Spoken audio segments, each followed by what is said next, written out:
The way your body moves in the first 10 minutes after waking is quietly determining how it performs, feels, and ages, and most people are wasting that window entirely.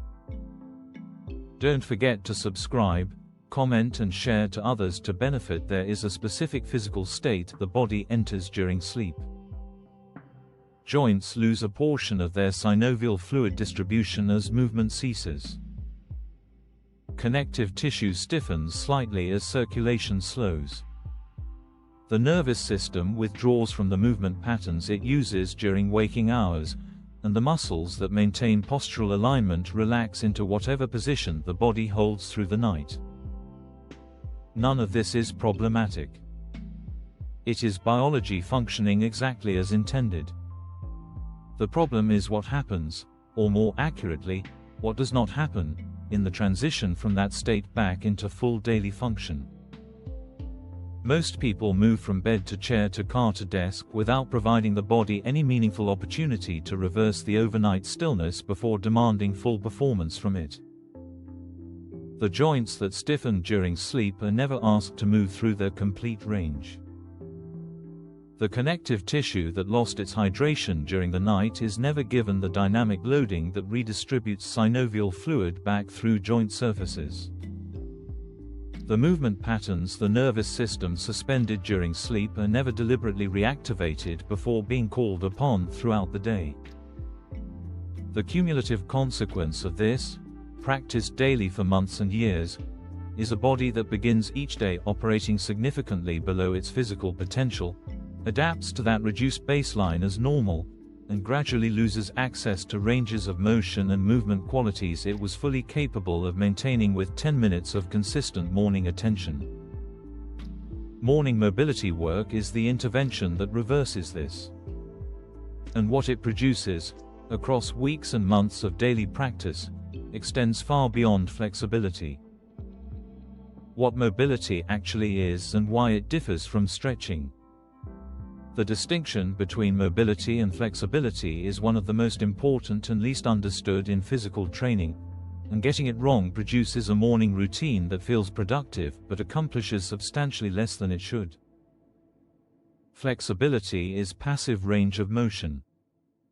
It is how far a joint or muscle can be taken toward its end range when external force is applied, a stretch held until the tissue releases. Flexibility is useful, but it is a measure of what the body can be moved into, not what it can actively control. Mobility is active range of motion. It is the range through which the body can move with muscular control, stability, and intentional coordination. A person can be flexible, capable of being pushed into a deep hip position, while having poor mobility, unable to actively move into and control that same position under their own muscular effort. This distinction matters enormously in a morning context because the body emerging from sleep needs active neurological and muscular reactivation, not passive tissue lengthening. Holding static stretches in the morning before the nervous system has been properly engaged is like demanding peak output from an engine that has not been warmed to operating temperature. The tissue is more vulnerable, the neurological recruitment is incomplete, and the proprioceptive accuracy, the body's moment-to-moment spatial awareness, is not yet calibrated for the movement demands the day will present. Morning mobility work, controlled articular rotations, active range of motion exercises, movement patterns that take joints through their full available range under muscular control, does something static stretching cannot. It simultaneously lubricates joints, reactivates the neuromuscular pathways that govern movement quality, and trains the body's proprioceptive systems in the specific ranges where control and coordination are most commonly deficient. What shifts within the first 2 weeks? The changes produced by consistent morning mobility practice follow a predictable sequence, and understanding that sequence prevents the most common reason people abandon the habit before the benefits compound. In the first 3 to 5 days, the most noticeable effect is the speed at which morning stiffness resolves. The uncomfortable resistance and restricted movement that most people experience for the first hour or two after waking, and accept as an inevitable feature of mornings, reduces significantly. The joints are being actively lubricated and the nervous system is being deliberately reactivated rather than being left to gradually come online through the demands of the day. By the end of the first week, movement quality throughout the day begins changing. People who perform thoracic mobility work in the morning notice that their upper back and shoulders move more freely during training sessions hours later. People who work hip and ankle mobility notice that their squat pattern, their walking gait, and their capacity to sit and rise from the floor without discomfort improves in ways they did not anticipate from a 10-minute morning routine. This carryover effect is neurological. The movement patterns rehearsed with control and intention in the morning establish a neuromuscular template, a movement quality baseline, that persists through the day in a way that passive stretching does not produce. The nervous system has been reminded, through active and controlled movement, of the ranges it is capable of accessing and the coordination patterns it can express. That reminder has a duration that extends well beyond the morning session. By the second week, the cumulative effect on posture becomes visible.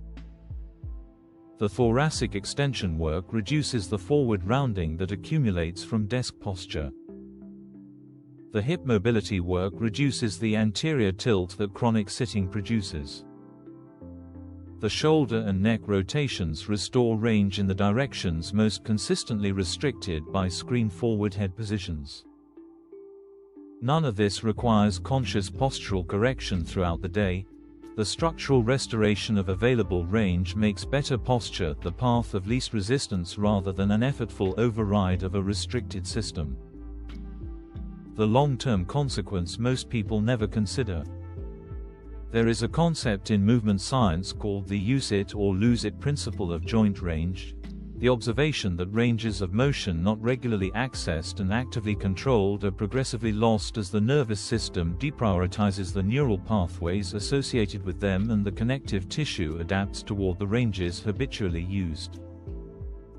This principle operates quietly and continuously throughout adult life. Every range of motion that goes unvisited daily is a range the body is gradually filing away as unnecessary, reducing the available movement vocabulary and, with it, the physical capability and resilience that vocabulary supports. A morning mobility practice is the most efficient possible intervention against this process because it addresses every major joint in a systematic, daily sequence before any other demand has been placed on the body. It maintains access to the full available range of each joint, keeps the neural pathways associated with end-range control active, and prevents the progressive narrowing of movement capability that sedentary living imposes one unused range at a time. The person who has done 10 minutes of morning mobility work daily for 2 years is not just more flexible than the person who has not. They have preserved a physical capability profile, in joint health, movement quality, injury resistance, and neuromuscular coordination, that the other person has been losing incrementally across those same 2 years without noticing. Conclusion: 10 minutes. Every morning. Before the demands of the day begin. Not static stretching held passively. Active, controlled movement through the full available range of the major joints, hips, thoracic spine, shoulders, ankles, and wherever specific restriction exists. What this produces across weeks and months is not simply better flexibility. It is a body that begins each day from a higher functional baseline. A nervous system that enters the day with its movement patterns already activated and calibrated. Joints that are lubricated, loaded, and ready before they are demanded of. And a progressive reversal of the range of motion losses that sedentary daily life imposes silently but continuously. The morning is the only time in the day when this specific intervention can be performed before the body has been asked to function. That makes it irreplaceable, and the 10 minutes spent there more leveraged than almost anything else that could occupy that window. Start tomorrow morning. The body will tell you, clearly and specifically, that it needed this. And once it does, the decision to continue will not require motivation. It will simply make sense.